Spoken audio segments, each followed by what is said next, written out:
말씀은 열왕기상 8장 37절에서 39절 말씀입니다. 열왕기상 8장 37절에서 39절 말씀입니다. 구역성경 526페이지에 있습니다. 제가 봉독해 올리겠습니다. 만일 이 땅에 기근이나 전염병이 있거나 곡식이 시들거나 깐부기가 나거나 메뚜기나 황충이 나거나 적국이 와서 성읍을 에워싸거나 무슨 재앙이나 무슨 질병이 있든지 막론하고 한 사람이나 혹 주의 온 백성 이스라엘이 다 각각 자기의 마음에 재앙을 깨닫고 이 성전을 향하여 손을 펴고 무슨 기도나 무슨 간구를 하거든 주는 계신 곳 하늘에서 들으시고 사하시며 각 사람의 마음을 아시오니 그들의 모든 행위대로 행하사 갚으시옵소서. 주만 홀로 사람의 마음을 다 아심이니이다. 아멘. 할렐루야. 여러분 다 같이 큰 소리로 할렐루야 한번 합시다. 할렐루야. 할렐루야. 당신이 없으면 이 세상을 살 맛이 나지 않습니다 하는 표정으로 우리 옆에 있는 분들 인사하는데 살살 행복한 주일입니다 그렇게 하겠습니다. 살살은 살롬살롬의 준말입니다. 그래서 요즘은 이제 길게 하는 거 좀 줄였어. 정말 이 주일이 주일마다 행복한 날 되시기를 축복합니다. 억지로라도 행복하시기를 바라고요. 기뻐하시고 감사하시기를 바라요. 나는 주일날 행복해야 돼, 감사해야 돼, 기뻐해야 돼.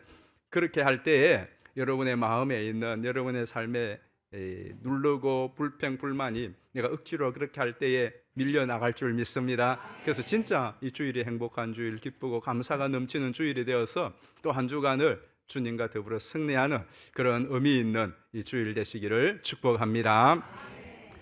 열왕기상 8장은 굉장히 길죠. 우리가 지난 주간 매일 성경을 통하여 묵상을 하는데 지금 아직도 끝이 안 났어요.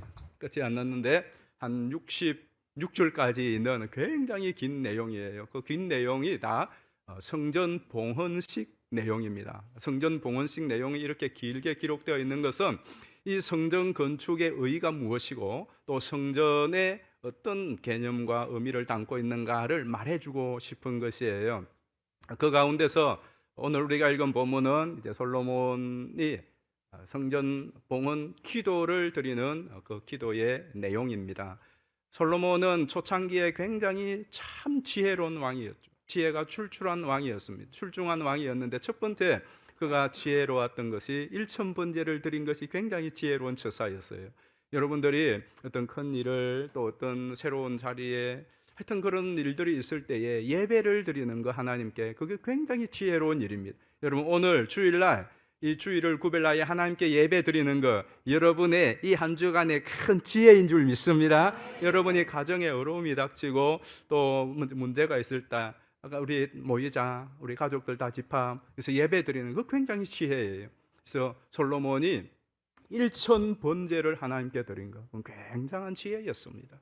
그리고 두 번째 솔로몬의 정말 그보다 더 뛰어난 지혜가 뭐냐 하면 1000번제를 드리고 나서 하나님께서 솔로몬에게 너무 마음이 기뻐서 내가 너에게 무엇을 하여 줄고 네가 내게 구하라 그랬어요. 그때에 솔로몬이 하나님께 뭘 구했죠? 지혜를 구했어요. 그게 참으로 기가 막힌 지혜였어요. 하나님께서는 이렇게 말씀했거든요. 네가 뭐든지 원하는 걸 구해라. 뭐든지 원하는 걸 구해라. 그러니까 솔로몬이 그 어떤 것도 구하지 않고 오직 지혜 구했어요. 얼마나 놀라운 지혜였는지 몰라요. 어떤 사람들은 어리석게도 구하지 말아야 될 것을 구하고요. 당신 나에게 뭐든지 구해봐. 그러면은 그것밖에 못 구해 하는 것도 있고요. 그런데 솔로몬은 그 모든 것을 다 내려놓고 오직 지혜만 구해. 하나님께서 너 왔다다. 정말 잘했다는 거예요. 솔로몬의 놀라운 지혜죠. 또 하나의 지혜가 있다면 솔로몬이 성전 건축을 봉헌을 할 때 드린 기도예요. 이 봉헌 기도문은 솔로몬의 놀라운 통찰과 지혜가 그대로 녹아져 있어요. 그대로 녹아져 있습니다. 이 솔로몬의 기도는 7가지 큰 주제를 가지고 있어요. 그리고 이 기도의 제목으로 하나님께 기도할 때에 이 성전에서 기도할 때에 하나님 들으시고 응답해 주세요 하는 기도의 내용인 그 내용은 어떻게 보면 지금 솔로몬이 잘 나갈 때, 이스라엘이 잘 나갈 때에 좋을 때 드리는 기도예요. 그런데 그 기도 속에는 앞으로 다가올 어려움과 시험의 실현에 대비하는 내용이 사실은 쓰여져 있습니다. 기도를 봉헌식 때 드린 것은 참 좋은 날 이스라엘이 잘 나갈 때에 드린 기도였지만 그 기도의 의미는 어려움과 시련과 고난이 닥쳤을 때에 드려진 기도예요. 실제로 이 열왕기서는 이 기도의 내용은 솔로몬 당시에 기록된 것이 아니잖아요. 이스라엘이 나라를 잃어버리고 성전도 파괴되어지고 또 자기들이 바벨론의 포로로 끌려갔을 때에 그때의 이 열왕기서가 기록되었단 말이죠. 그러면 그때의 이 기도의 내용도 그때의 그 포로민들이 어려움 가운데 있을 때 읽혀지도록 기록되었단 말이죠. 그리고 또 한 번 이제 그들이 포로에서 해방되어서 본토로 돌아왔어요. 본토로 돌아왔지만은 지지부진한 그들의 그 생활 가운데 낙담과 낙심에 빠져 있을 때에 역대하 9장에 이 내용이 그대로 다시 한 번 더 기록되어집니다. 역대기는 포로에서 본국으로 돌아간 사람들에게 위하여 기록된 책이거든요. 그러니까 두 번이나 이 내용이 기록되었는데 언제 기록되었느냐? 나라를 잃고 큰 국가적 어려움에 처했을 때, 다시 나라를 회복하였지만은 지지부진하며 황폐한 땅에 거하여 그때에 읽혀지도록 또 하나님께 드려지도록 이 기도의 내용이 수록되었어요. 그러한 면에서 보면 솔로몬의 이 봉헌 기도는 어려움을 대비하고 또 어려움을 당하였을 때에 그 어려움을 돌파할 수 있도록 하나님께 드려지는 기도예요. 놀라운 지혜요 통찰이지 않습니까? 그런 면에서 지금 여러분이 참 어려운 가운데 기도하고 있고 그래도 기도의 줄만을 놓치지 않고 있는 여러분에게 이 기도가 힘이 되고 위로가 되고 소망이 되기를 예수님의 이름으로 축원합니다. 오늘 본문을 통하여 정말 어려운 때를 사는 지혜가 뭐냐 하는 것을 한 두 가지만 보려고 그래요. 첫 번째는 어려운 때를 사는 지혜는 자성과 회개예요. 자성과 회개. 어떤 큰 문제가 딱 생기면 우리는 그 문제를 돌파하려고 애를 많이 씁니다. 그런데 그때에 정말 지혜로운 사람은 모든 것을 멈추고 자기 자신을 살펴보는 거예요. 사실 여러분들이 지난 한 주간 살면서 내 몸도 또 내 마음도 내 영혼은 말할 것도 없지. 그걸 살펴볼 계를도 없이 그냥 쫙 바삐 살아가잖아요. 바삐 살아가잖아요. 내 몸이 지금 상태가 어떤지 또 내 마음의 내면이 어떤지 내 영혼의 상태는 어떤지 이런 거 살피고 이런 거 점검해 볼 시간 없이 우리는 바쁘게 그냥 살아갑니다.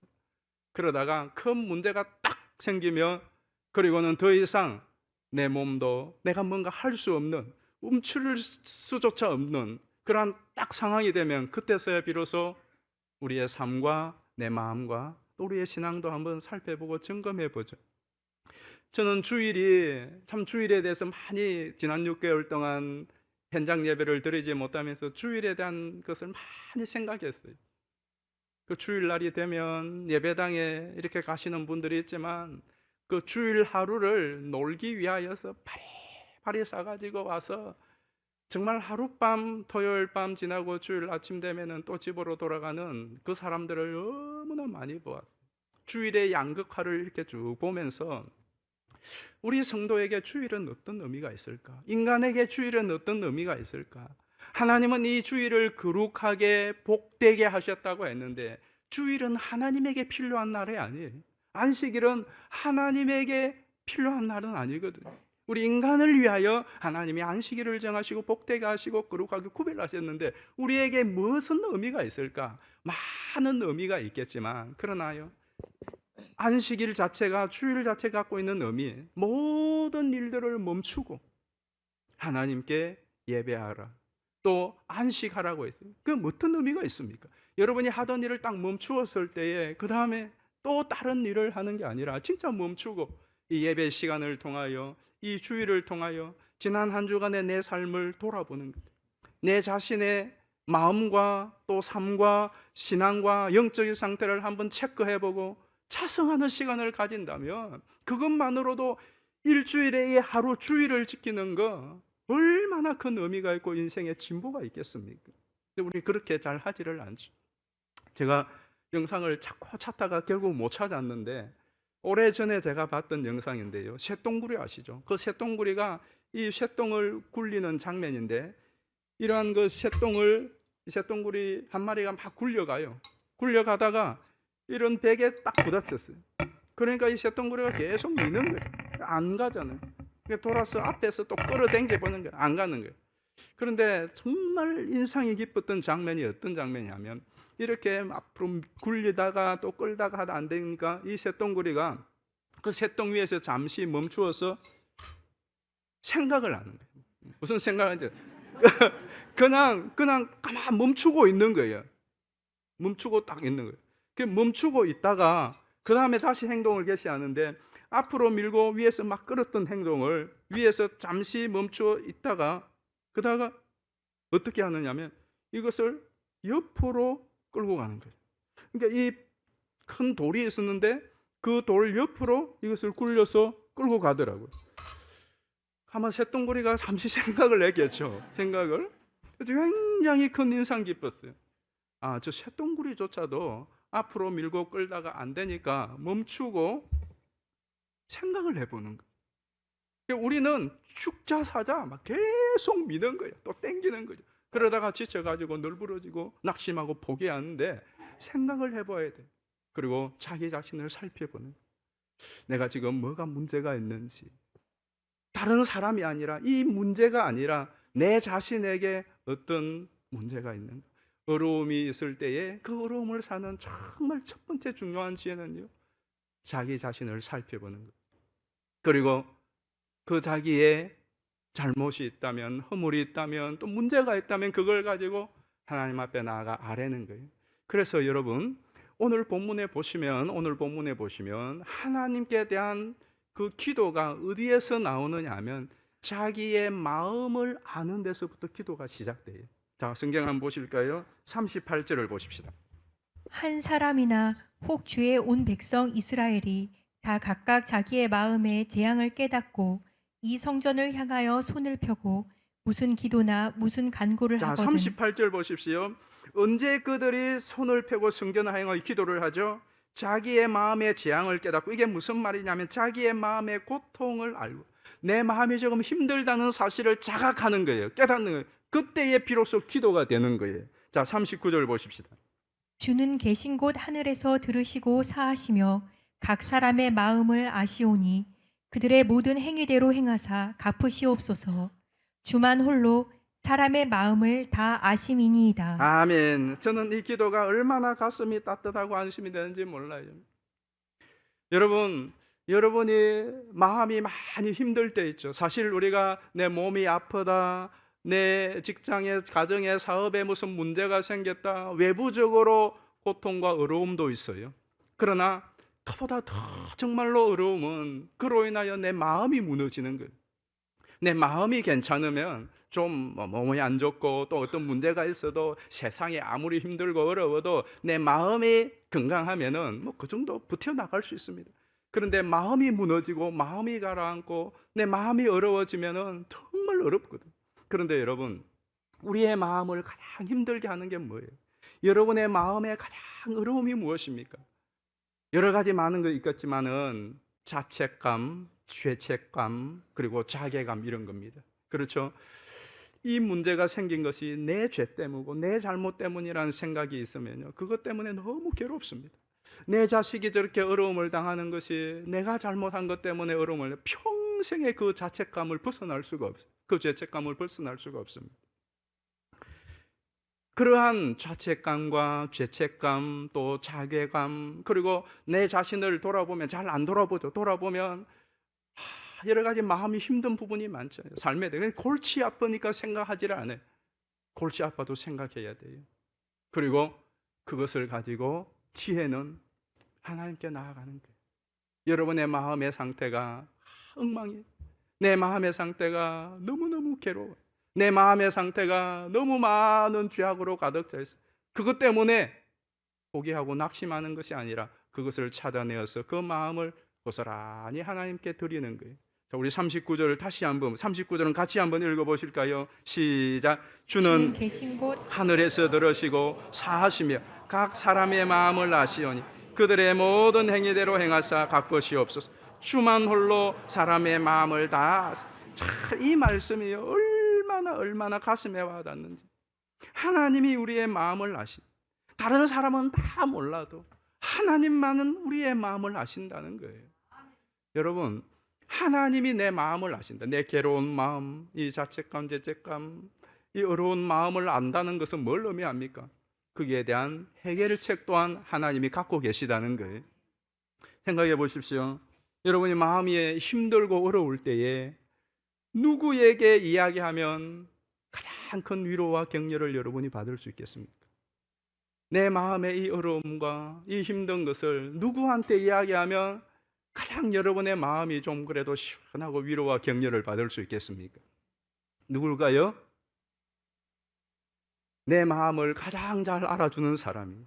근데 여러분의 마음을, 여러분의 그 어려움을 가장 잘 알아줄 수 있는 사람은 누굴까요? 하나님 아버지죠. 근데 사람 중에서 나와 똑같은 상황을 겪어본 사람이, 제가 이번에 요양을 하면서 참 많은 생각을 하고 또 여러분에 대하여 죄송한 마음도 또 창피한 마음도 들었어요. 여러분 가운데 수술 받은 분이 얼마나 많습니까? 제가 부임하여 지금까지 병원에 달려가서 또 달려가지 못하면 전화로 우리 수술 받는 여러분에게 해준 기도가 수없이 많습니다. 근데 그때에 그냥 열심히 해드렸죠. 그리고 막 해드렸는데 제가 마치 그 수술을 받고 보니까 그때에 이러이러한 부분은 큰 도움이 안 되고 위로가 안 됐군요. 아마 이런 생각도 했을 것 같아요. 목사님 수술 받아본 적이 없죠. 그러니까 마음을 잘 모르죠. 그리고 우리 교회에 지금도 암으로 투병하는 분이 계세요. 그리고 암으로 투병하셨던 분들이 얼마나 많아요. 암 때문에 세상을 떠나신 분들도 많습니다. 그분들을 위하여 제가 또 가서 기도해드리고 예배드리고 수십 분도 더 어떤 분은 예배를 드렸어요. 근데 그때에 말씀을 전하고 위로하고 격려했는데 그때도 아마 그분들 가운데서 그런 마음을 드셨을 분들 계셨을 것 같아요. 목사님은 암 안 걸려보셨기 때문에 그런 말씀하시죠. 내 마음이 진짜 어떤지 모르시죠. 그런 생각하셨을 것 같아요. 그리고 저는 그런 것보다도 그냥 했던 거거든요. 그리고 우리 교인들 중에서 여러분 지금 이 자리에 계신 여러분 가운데서도 불면으로 시달린 분 계시죠. 온라인으로 보시는 분 많죠. 저는 이 불면으로 시달리는 분들 때문에 금요일 저녁마다 마무리 기도를 할 때 기도하지 않았습니까?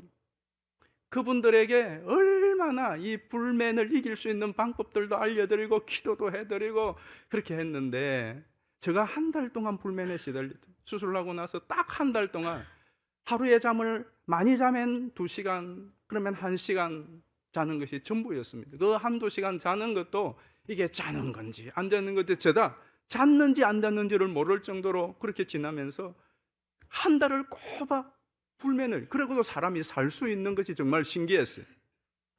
정말 하루에도 몇십 번을 수면제를 좀 먹었으면 좋겠다는 생각을 너무너무 많이 했어요. 의사한테 이야기했더니 타이레놀 먹으라고 그러더라고요. 수면제 먹으면 안 된다고. 정말 무성의하게 답을 해주시더라고요. 그때 제가 한 달 동안 불면을 하면서 뭘 했느냐면 제가 우리 성도님들에게 잠이 안 올 때 하는 방법들을 다 해봤거든요.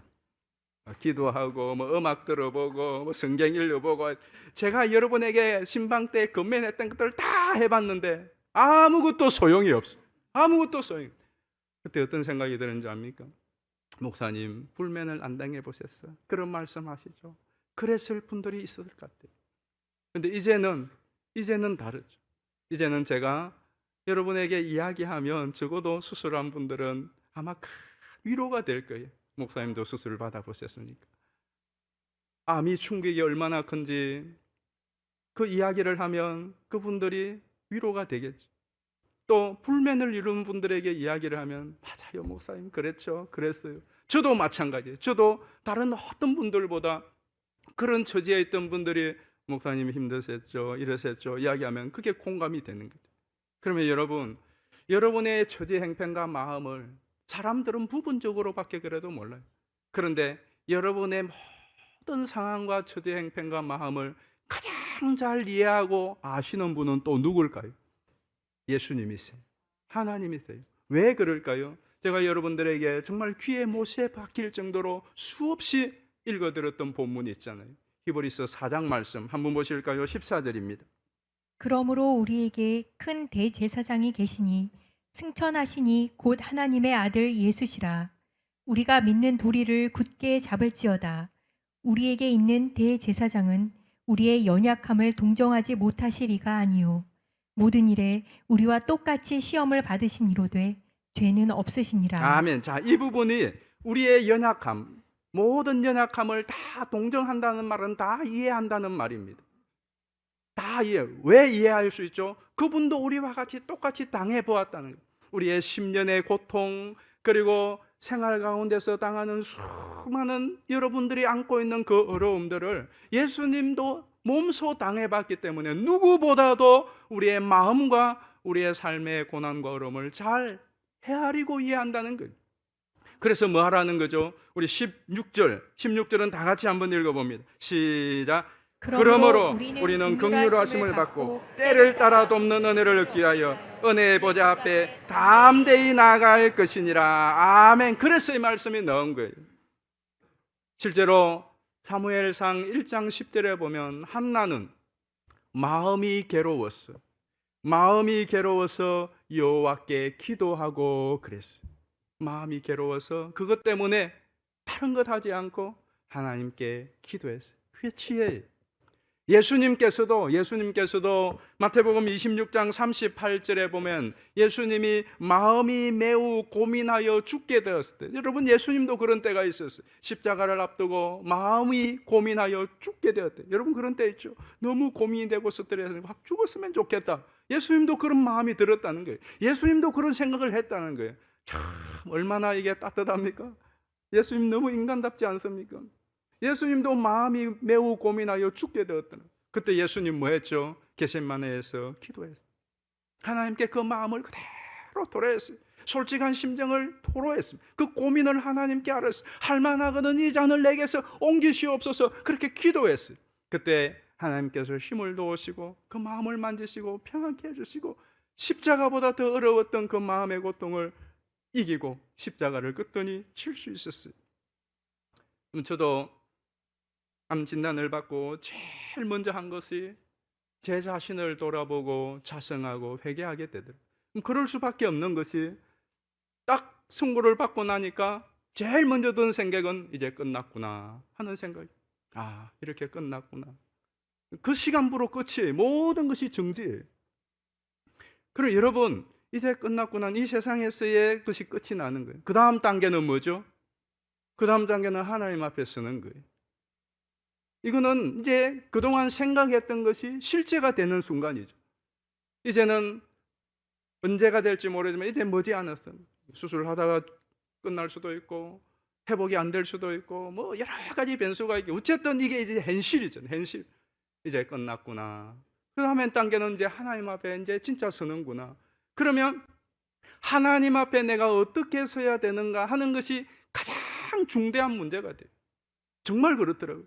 이제 하나님 앞에 내가 어떻게 서야 되지 하는 것이 가장 중대한 문제가 돼요. 그러니까 뭐부터 될까요? 하나님 앞에, 하나님, 내가 하나님 앞에 잘못한 거, 하나님 앞에 섰을 때 부끄럽지 않도록 회개가 되는 거죠. 그래서 어떤 때는 제 아내도 모르게 혼자 본당 가련동에 있을 때 본당에 또 이예배실 강대상 그 뒷자리 뒤에 앉아서 정말 많이 울면서 하나님 앞에 회개하고 회개했어요. 그런데 맨날 며칠을 그렇게 회개하는데 뭘 회개하고 회개하는가 봤더니 1년 전에, 5년 전에, 10년 전에, 20년 전에, 30년, 40년 전에 했던 그 회개의 내용을 계속 재탕하고 있는 거예요. 재탕하고. 이런 생각이 들었어요. 저는 신학적으로 교리적으로 하나님 한번 회개한 자는 깨끗이 사하시고 기억도 안 하시고 동이 서에서 먼 것처럼 멀게 하시는 분은 믿어요. 그리고 제가 사함이 됐다는 믿어요. 그런데 문제는 심정적으로, 정서적으로는 이게 죄책감과 자책감과 그런 게 있는 거죠. 그리고 실제로 이제는 진짜 하나님 앞에 서게 되니까 하나님 앞에 정말로 깨끗한 모습으로 부끄러움 없이 하나님 앞에 서야 된다는 그런 정서적인 문제가 나도 모르게 계속 했던 회개를 또 하고 있는 거예요. 그리고 로마서 5장 8절의 말씀을 붙잡고 우리가 아직 죄인 되었을 때에 그리스도께서 우리를 위하여 죽으심으로 하나님께서 우리에 대한 자기의 사랑을 확정하셨느냐 하지 않았습니까? 내가 아직 죄인 되었을 때에, 회개도 하지 못할 때에, 내가 아직도 죄를 알지도 못하고 죄인인 줄도 모를 그때 이미 십자가에 죽으시고 내 죄를 사하심하고 하셨지 않습니까? 그러면서 하나님 앞에 그러니까 하나님, 내가 회개 지은 죄가 허물이 있다면 다 용서하시고 하나님 나를 정결케 해주십시오. 막 기도를 드는, 그래도 그 기도가 끝이 안 나요. 그런데 어느 순간에 계속 그 기도를 하는데 하나님께서 나도 모르게 저 입에 찬송을 탁 주시는 거예요. 찬송이 막 기도를 하다가 터졌는데 어떤 찬송이냐면, 나 같은 죄인이 용서함 받아서 주 앞에 옳다함 얻음은 확실히 믿기는 어린 양 예수의 그 피로 속죄함 얻었네.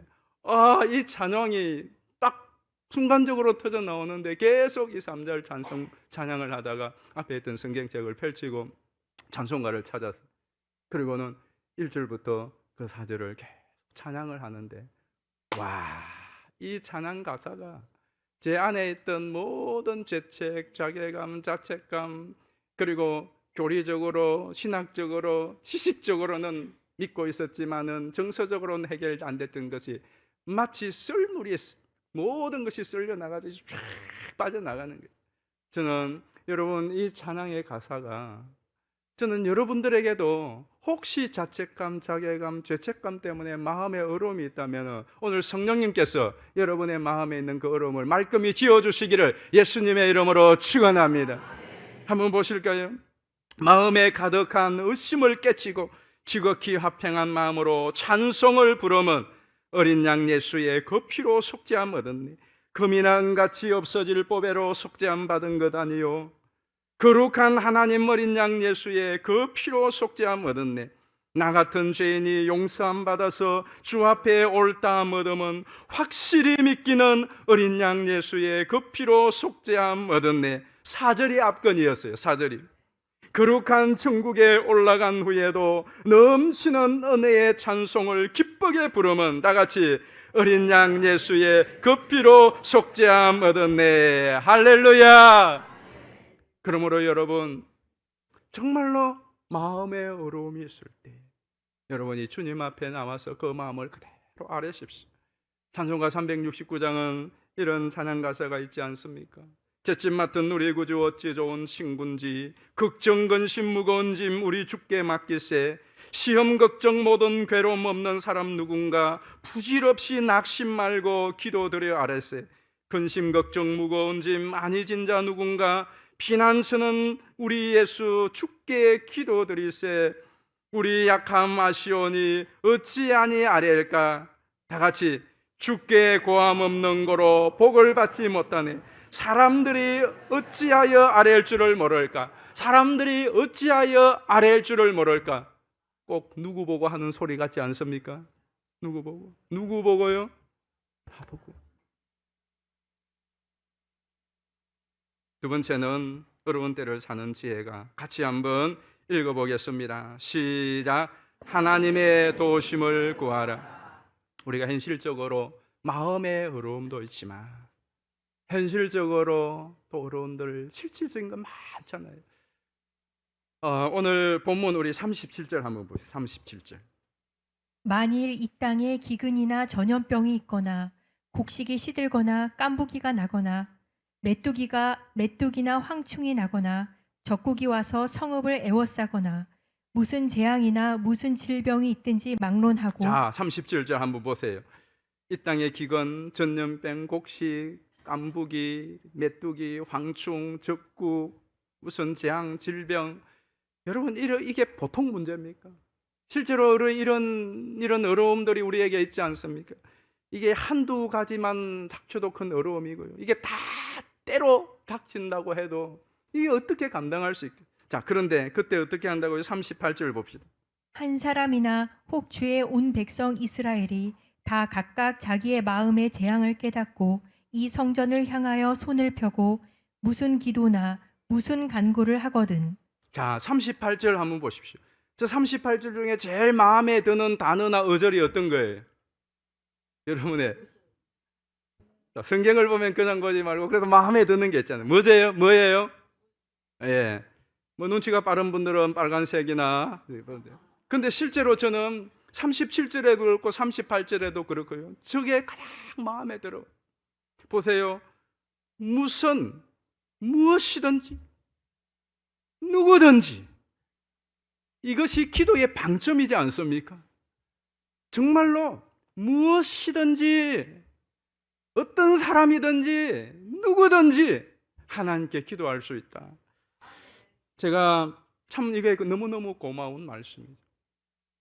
지난 2월 20일 날 술을 하고 그 다음 이제 3일째 되는 날부터 4일째까지 이틀간 정말로 간절히 힘을 다하여 기도했던 게 뭔지를 아십니까?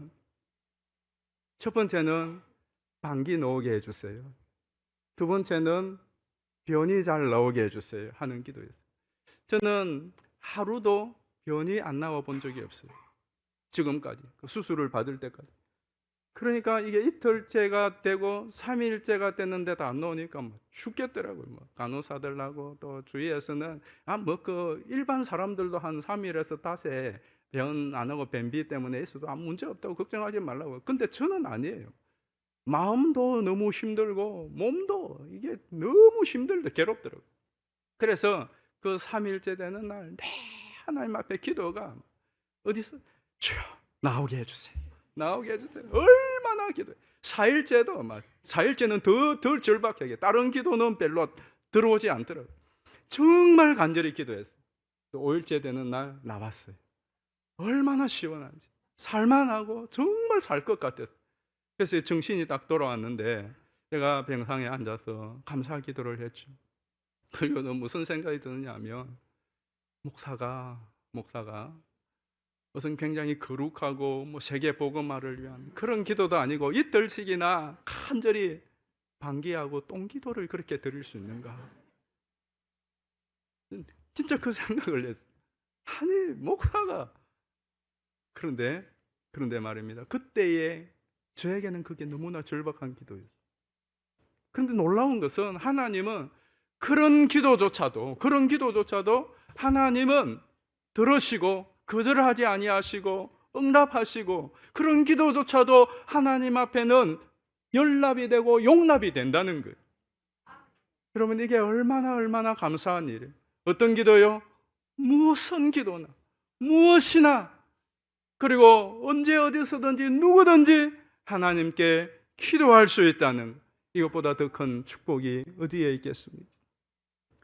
성전의 축복이 무엇입니까? 우리가 성전 건축을 하는데 그 성전의 큰 축복이 무엇입니까? 우리 하나님 앞에 기도할 수 있다는 기도의 처소. 십자가의 은총이 무엇입니까? 하나님 앞에 누구든지 언제든지 마음껏 나아갈 수 있는 길을 여셨다는 거예요. 요즘 여러분에게 실제로 가장 마음에 힘들고 여러분의 신앙과 삶의 어려운 부분들이 무엇입니까? 한번 생각해 보세요. 내 마음에 가장 어려운 부분, 아무에게도 말할 수 없고 또 공개하고 싶지도 않고 또 해봤자 도움도 줄 수가 없고 해결할 수도 없는 그런 문제들. 한번 생각해 보세요. 하나님은 여러분의 그 마음이나 사정과 행편에 대하여 이해하지 못하고 또 헤아리지 못하고 해결하지 못하실 수 있는 분일까요? 하나님께 정말 아뢰고 또 아뢰고 아랜다면 하나님께서 그 마음을 아시고 또 그 행편과 처지를 돌아보시고 사하시고 회복하시고 치료하시고 새롭게 하실 분이 아니겠습니까? 우리 39절 말씀 한번 보실까요? 주는 계신 곳 하늘에서 들으시고 사하시며 각 사람의 마음을 아시오니 그들의 모든 행위대로 행하사 갚으시옵소서. 주만 홀로 사람의 마음을 다 아심이니이다. 아멘. 그리고요, 이어지는 말씀이 또 저의 가슴을 뭉클하게 하는 말씀이었어요. 우리 41절부터 보겠습니다. 또 주의 백성 이스라엘에 속하지 아니한 자 곧 주의 이름을 위하여 먼 지방에서 온 이방인이라도 그들이 주의 크신 이름과 주의 능한 손과 주의 펴신 팔의 소문을 듣고 와서 이 성전을 향하여 기도하거든 주는 계신 곳 하늘에서 들으시고 이방인이 주께 부르짖는 대로 이루사. 자, 거기까지요. 자, 보세요. 먼 지방에 있는 이방인도 와서 기도를 할 수 있도록 했고요. 43절에 보면 주는 계신 곳 하늘에서 들으시고 다 같이 이방인이 주께 부르짖는 대로 이루사. 자, 하나님께서는 저 이방인까지도, 여러분의 믿지 않는 가족들, 은혜 밖에 있는 우리 가족들, 또 우리의 전도 대상자들, 불신자들, 이 땅의 이 항무한 땅을 위하여서도 향하여서도 하나님께서는 저들을 기도를 통하여서 하나님 회복시키실 것이라고 하는 비전을 가지고 계시는 거예요. 우리가 할 수 있는 건, 우리 가족들 얼마나 어렵습니까? 또 우리 불신자들, 또 이 세상에서 허덕이는 수많은 어려움에 빠진 사람들, 우리가 다 해결해 줄 수가 없고, 우리가 다 도와줄 수도 없고, 우리도 뭐 수가 부족하지만, 그런 우리가 할 수 있는 것 있잖아요. 하나님 앞에 저들을 위하여 기도할 수는 있잖아요. 그들을 위하여 기도할 수는 있다고. 그러면 하나님은 그 기도를 들으시고 하나님이 그들의 마음을 움직이시고 회복시키시고 치유하시고 그들도 저들도 우리와 함께 이 은혜로운 기도의 자리에 함께 있게 될 날이 있을 줄 믿습니다. 오늘 이 말씀을 마무리하면서 저에게 계속 떠오르는 찬양, 생각나는 찬양 가사가 있었어요. 이 세상을 살아가는 동안에 나의 힘을 의지할 수 없으니 기도하고 낙심하지 말 것은 주께서 참 소망이 되십니다. 주의 길을 걸어가는 동안에 세상의 것 의지할 수 없으니 감사하고 낙심하지 말 것은 주께서 참 기쁨이 되십니다. 거기에 두 어절의 말, 나의 힘을 의지할 수 없으니 세상의 것 의지할 수 없으니, 이게 얼마나 가슴에 와닿는 겁니다. 나의 힘을 의지할 수 없고 세상의 것을 의지할 수 없을 것들 때 어떻게 해야 됩니까? 낙심하고 좌절하고 포기하는 것이 아니라 나의 힘을 의지할 수 없고 세상의 것을 의지할 그때에도 낙심하지 말 것은 주님이 참 소망이 되시고 주님이 참 기쁨이 되심으로 뭐 하라고요? 감사하고 기도하라고 말씀하고 있습니다. 우리 이 찬양을 함께 같이 부르면서 말씀을 마무리하겠습니다. 나의 이 세상을 살아가는 동안에 나의 힘을 의지할 수 없으니 나의 힘을 의지할 수 없으니 그때 어떻게 해야 될까요? 기도하고 낙심하지 말 것을 주께서 참 소망이 되심이라. 하나님의 뜻이 나의 비전이 되고 나의 비전이 되고 예수님의 성품이 나의 인격이 되고 성령님의 권능이 나의 능력이 되기 원하고 바라고 기도합니다.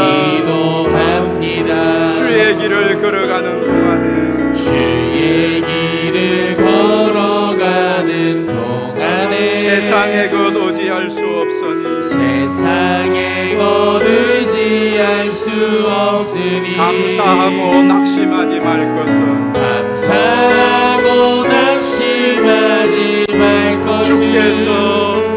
주께서 참 기쁨이 되심이라. 하나님의 꿈이 나의 비전이 되고 예수님의 성품이 나의 인격이 되고 성령님의 권능이 나의 능력이 되고 원하고 바라고 기도합니다. 원하고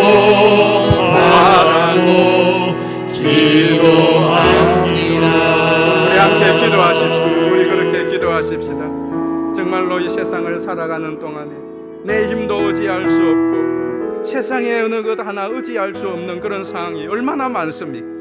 그때에 낙심하고 포기하는 것이 아니라 그때에 우리가 기도하고 낙심하지 말 것은 주께서 참 소망이 되시고 주께서 나의 힘이 되시고 주께서 나의 기쁨이 되시는, 아무런 비전도 없고 내 모양이 이 모양이 자성해 보면은 내 모습이 엉망일 그때 다시 하나님의 꿈을 붙잡고 예수님의 성품이 나의 인격이 되고 성령님의 그 권능이 나의 능력이 되기, 기도할 때에 우리 주님께서 응답하시고 역사해 주실 것입니다.